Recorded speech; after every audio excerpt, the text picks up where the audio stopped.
What's going on, guys? Welcome to the course. So I hope you're really excited to get into this. Now, I have extensive, experience on YouTube. I currently have 5 YouTube channels, but you're obviously just focusing on one. You don't want to put the cart before the horse, okay? Now, currently my main channel has about 25,000. It's approaching 25,000 subscribers, and I've been growing it for about 2 years, and it's really on that precipice where it's hitting that compound curve, and hopefully will start growing rapidly, okay? So I've been a small YouTuber, I've been a medium YouTuber, I hope to be a big YouTuber. And really what you're gonna get from me isn't like, somebody that's just kind of, made a video or two and then gone viral and gotten lucky, right? I don't believe in luck necessarily, but what I'm trying to say is I'm not just somebody that got, fortunate with the algorithm, okay? I've been putting in the work to grow my channel, so you're gonna get my anecdotal experience plus anecdotal experience from other YouTubers that I know and network with on a day-to-day basis, and what actually has worked for me versus what hasn't, right? I've put in the work over 2 years, so hopefully by putting that work in, I've made mistakes and obviously seen certain things that work, so I can shorten your learning curve. So maybe if it was going to take you a year to grow your channel to 25,000 initially, maybe we can shorten that learning curve by you enrolling in this course and taking it seriously to like 3 or 4 months, right? Or maybe if it was going to take you 2 years, we can shorten that into like 8 months, right? So you can learn from all my successes so you can emulate them. Obviously, your channel might be different, your niche might be different, and all sorts of other things, but you can take the lessons and use them with your channel, right? Just the same, you can learn from my failures so you can avoid making them, right? There are some serious things that I wish that I had not done in my YouTube journey. I can't go back and change them now, and if you make them, you won't be able to change them either. But I can tell you what they are and make sure that you don't make them yourself so that your channel will grow faster and you won't hit those little speed bumps in the road that are really going to hinder your growth. So the very first tip that I want to give you, and this one's super important, it's going to make a massive difference for any size channel, but more specifically new channels when you're first starting out, or smaller channels that are under, say, 25,000 subscribers, right? So that is to niche down, especially when you're small. Why is this? Now, I learned this the hard way, okay? So that's why I'm preaching it. Not only did I learn it anecdotally the hard way by, launching many channels and growing my own channel to about 25,000 subscribers plus, but I've also learned it anecdotally through other, YouTubers that I network with, other courses that I've taken on top tier YouTubers like Graham Stephan.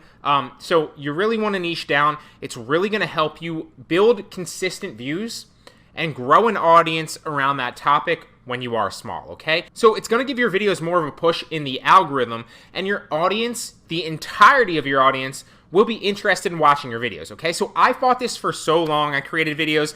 I'm into entrepreneurship and marketing in general and e-commerce, right? So I would create a video on like Shopify. Then the next video I'd create on like online arbitrage. Then the next video I'd create on like a broad entrepreneurship topic. And then the next video I'd create on like email marketing, right? And you can see how all those are so random that they're not niched down enough. So while certain people might be interested in multiple of those topics, they might have subscribed on one of my videos. Let's say I created a Shopify video or a few Shopify videos in a row, right? So people come, they see the Shopify videos, and they say, oh, I like this content, I'm going to subscribe. But then I hit them with an online arbitrage video, and they're like, that's weird, but I'm going to stay subscribed anyway, I'm just not interested in that. And then you hit them with an email marketing video and an online arbitrage video, right? And what I'm trying to say is that's not what they might have subscribed for. So if you're mixing and matching and giving them a bunch of different flavors, it's really going to be difficult to grow a channel and really get that initial push to grow your videos, get more views, get some subscribers, have anything really go viral, because you won't be utilizing the entirety of your audience to gain traction and build consistency on YouTube, right? So like I said, I fought this for so long, and as soon as I niched down and strictly just started creating online arbitrage videos, you can see the entirety of the backdrop is literally one of my reselling businesses. That's where I store all my inventory, right? So as soon as I started to do that, then obviously I started to gain traction and consistency, whereas before I would like release a video and then one might get like 1,000 views, and then the other one would get like, 100 views, and then the other one would get like 300, and then one would get like 1,500 views, and the next one would get like 100, right? There was no consistency because my audience didn't know what I was going to pump out. They didn't know what to expect, and I lost a lot of subscribers on that as well, right? But as soon as I started pumping out consistent online arbitrage content on my main channel, then, the views started steadying out, right? Now I consistently upload and I'll get like 400 or 500 a day later, right? A good one, maybe like 1,000 views a day or two later. And the other ones that, really take off might get a few thousand to, 10,000 views eventually, right? but they're all consistently at that floor of like 400 or 500 right a day after I upload, right? So I'm slowly building out the consistency. I made that mistake. I don't want you to make that mistake. I'm telling you, you heard it here first. You don't have to listen to this, but this is one of the best ways to grow. Niche down, build consistent views, and grow an audience around that topic when you're small, okay? By all means, you can branch out and go broader and try new things when you do get a little bit bigger. I would say 25,000 plus. That doesn't mean go out and try a bunch of different things, right? But maybe if you build maybe if you build like a channel around like sewing, random example, right? So maybe you build a channel around sewing. You don't want to start introducing new topics too soon, but eventually once you get a little bit bigger, you can try other things that are similar to sewing and, that you might like, maybe the business side of sewing, right? Maybe where you find your supplies. Maybe, you also have an interest that is fitness, right? So you start integrating that into your sewing videos as well, right? But don't branch out too much too fast. It's just an idea. You want to niche down when you're small, okay? If you do go too broad when your channel is new, you will be fighting an uphill battle. And the number one question when I start talking about YouTube, and I'm sure you're asking it yourself or you will ask it eventually, is how do I grow on YouTube faster? How do I get more subscribers? How do I get more views? This is the easiest way to, basically get less friction and grow faster, right? Niche down. So I want to give you some insight on how you can come up with more content ideas if you're struggling for that. Now, I know when a lot of people start, there's either two sides of the group, right? Either you have a lot of content ideas or you have practically none and you're struggling to constantly come up with content ideas to make new videos, right? Regardless, if you're even on the side where you have a lot of content ideas, there will be a time, I promise you, when you come across, running out of ideas and kind of strapping for, looking for other potential good video ideas to make, okay? So today we're going to talk about good ways that you can come up with content ideas if you're struggling. So first and foremost is other similar channels' most popular videos, right? So look at other similar channels that are in your niche and look at their most popular videos. You can go to that by literally going to their channel, clicking on video, sorting by most popular, and looking at what's worked for them, right? So keys here are they have to be similar, they have to be related in your niche, and they have to be the relevant size of your channel, right? If your channel's only 1,000 subscribers and you're looking at a channel with 500,000 subscribers, their most popular videos are not going to be a good indicator of what can potentially work for you because you don't have the same channel authority, right? Now, if you have 1,000 subscribers and you're looking at a channel that's similar niche with 10,000, then that's a little bit better of an indicator because they're not that much higher than you on that spectrum, right? So use your judgment. Other similar channels, look at their most popular videos and make sure that they have a similar sub count than you or they're not crazily ahead of you, right? So you can also use the search bar to come up with topics around a niche that people are searching for. So for me, for example, if we go to YouTube, and this is super underutilized, and a lot of people used to teach it, but a lot of people get away from it now because they think it's like, oh my God, we're in the future and it doesn't really work anymore, but it still works very, very well, right? So you come to the search bar and you literally type in, if I were trying to come up with a content idea, my channel, my main channel is based on like online arbitrage, reselling, stuff like that, right?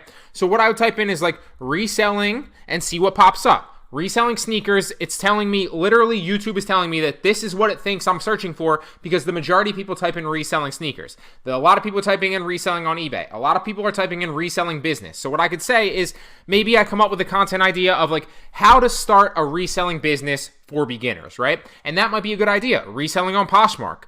How to get started reselling on Poshmark for beginners, right? How about, let's go to online arbitrage and see what pops up.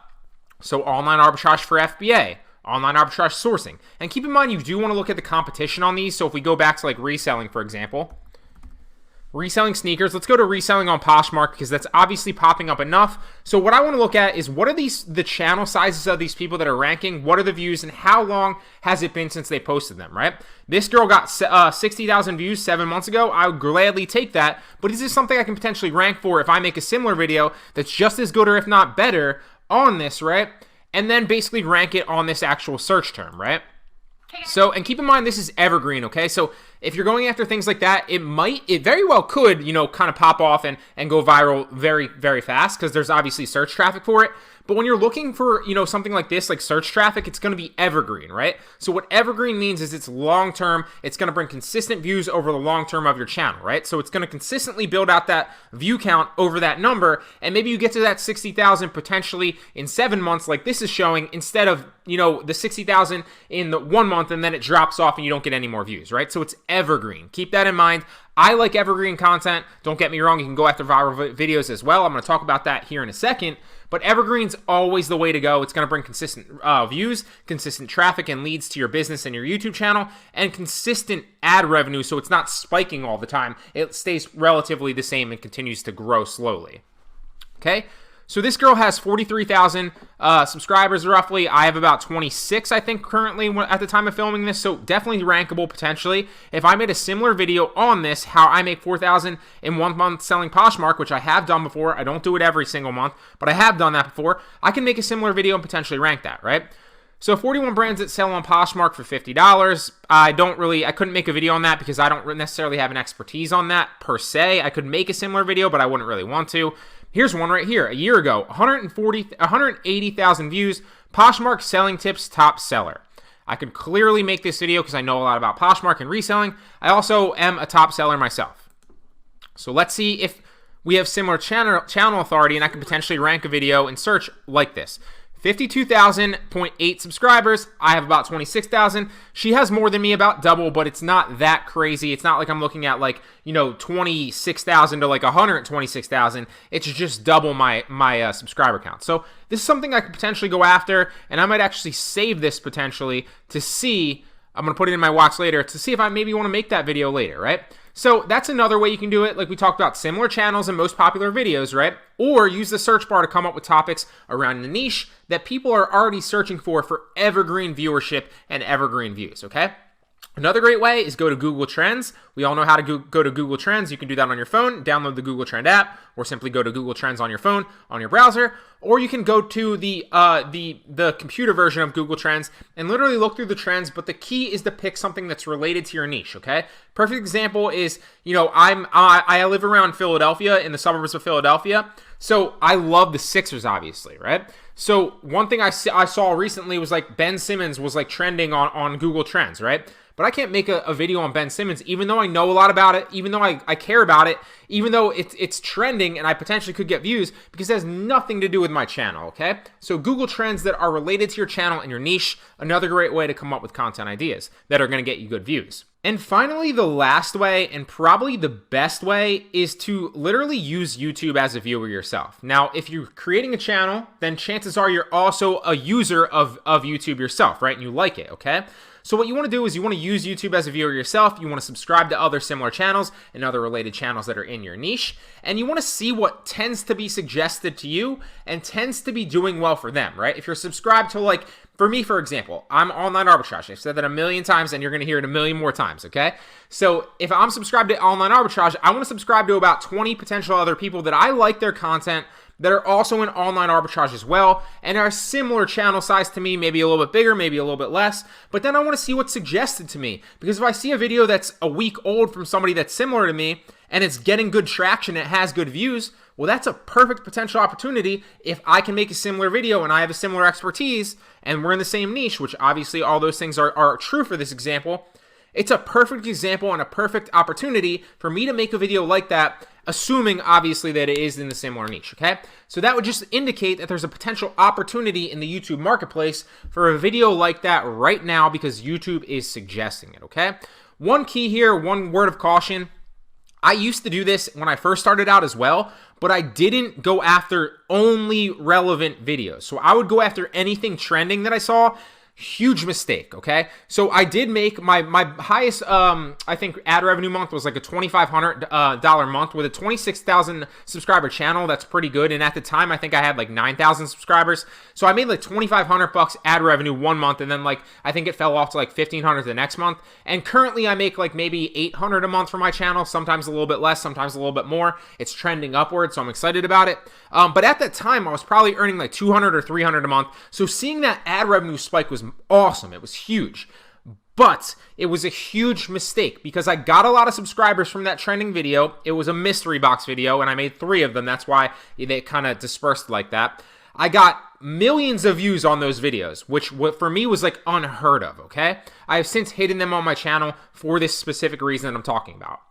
But I got a lot of views, a lot of subscribers, and yes, a lot of ad revenue, but those people did not care about my content. They did not care about anything else I was making. They certainly didn't care about reselling or online arbitrage or anything else I had to say. They only were there for the mystery box videos. They subscribed for the mystery box videos, which had nothing to do with my channel, okay?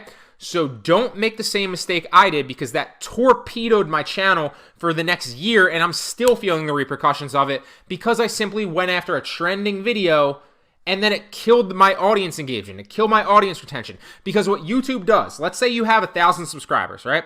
YouTube is not going to push your video out to the feed of all 1,000 subscribers. It's just like any algorithm that gets kind of, seasoned, right? What it's going to do is it might push it out to like 100 of your subscribers if you have 1,000 and run a test phase, right? See how they engage with it. And if they tend to engage with it well and they start responding to it well, liking, commenting, watching through for enough time, then it'll push it out potentially to more of your audience and eventually the entire audience. So what I did and what I don't want you to do is if you're making trending videos or videos that are kind of, just like we talked about in a previous video, that are all over the place, all over the place, niche-wise and subject-wise, somebody that comes to your video from one is going to subscribe thinking that that's what the content in the channel is about, and they're not going to care about a potential future video that's on a different topic. So build momentum, make similar content stuff, don't chase trends that have nothing to do with your channel, even if you potentially rank those videos very high, because it's going to kill your engagement. It's going to murder your channel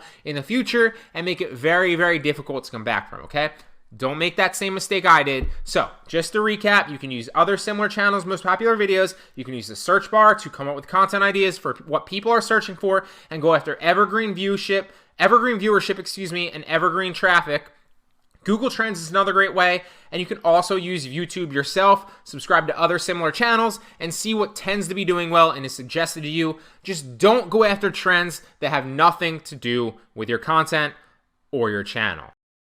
So I want to take a brief moment to talk about quality versus quantity and what you should chase depending on what your goals are, okay? So obviously, ideally, you'd want quality and quantity. That said, often, and this is just my opinion, and this is from anecdotal experience myself, as well as what I heard from other people that I network with and also do YouTube and create content. Often in the beginning, you're not going to be good. You might think that you're good, or you might be self-aware and know that you're bad, okay? I still make some subpar videos here and there, and I still struggle with quality here and there as well. One thing I will say is it's important. Obviously, quality should be over quantity. Ideally, you'd want to make less content, but better content, because then you'd have to spend less time creating content, potentially making better videos, and you wouldn't have to create videos all the time. You could just create a good piece of content and a good video, put it up there, and it would gain more views than potentially like 4 or 5 videos that are all subpar, right? But often in the beginning, you need to learn quality through quantity. And what I mean by that is you're only going to get better by doing it. You're only going to get more comfortable in front of the camera, whether you're recording on a screen like this and screen sharing, or whether you're recording with a camera, like I have back there, and you're actually filming yourself talking from time to time, okay?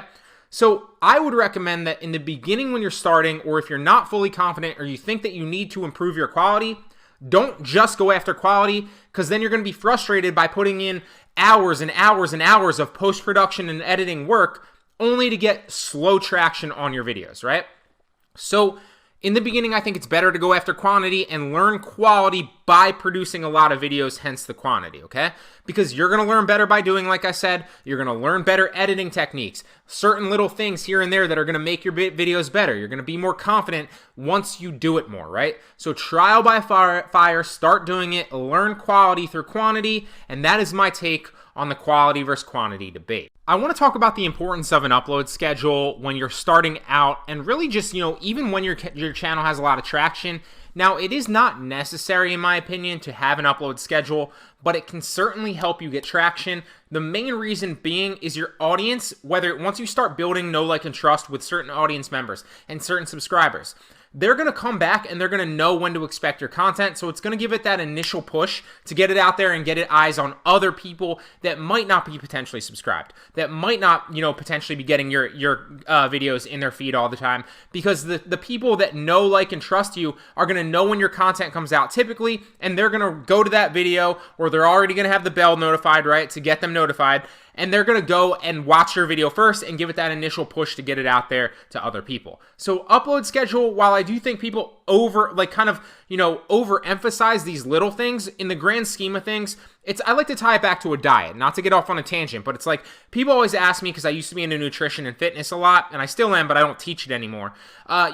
What are certain little things? Should they do this diet plan, right? Should they do intermittent fasting? Should they only eat protein and do, literally cut out all the carbs on their diet? And I would always be like, another thing, right? It's like, should they do drop sets in the gym? Should they do a Monday, Wednesday, Friday split, or legs, or whatever, right? And what I'm trying to say is, it's the same thing with an upload schedule and the same thing with YouTube. It's like people overlook the simplicity of it because they're looking for some secret, or they think it has to be so complex, and it doesn't, okay? So while I think upload schedule and things like this are one thing that you could totally overlook, because in the grand scheme of things, you should just be focused on putting out quality content, slowly improving your videos, and giving value to your audience. That is just like a diet, right? Just like working out. 95% of working out in a diet is literally just going through the motions, right? It's trying to improve your lifts every single day in the gym and get a little bit stronger. It's eating healthy. Super simple, right? It doesn't matter if you don't do any other complex stuff. If you just focus on those main things, you're going to get 95% of the way there. But people want to focus on the 5% of things that are like super complex, that only matter once you're already there with the good simple stuff and you're already kind of progressing. Then the other little 5% makes a slight difference, right? But they want to ignore the 95% and they're focused on the 5% of stuff that doesn't really matter, and hence why they don't really see the results that they're looking for. Why am I telling you this? What's the metaphor, right? Same thing with YouTube, same thing with business, same thing with anything, right? Focus on what works for you.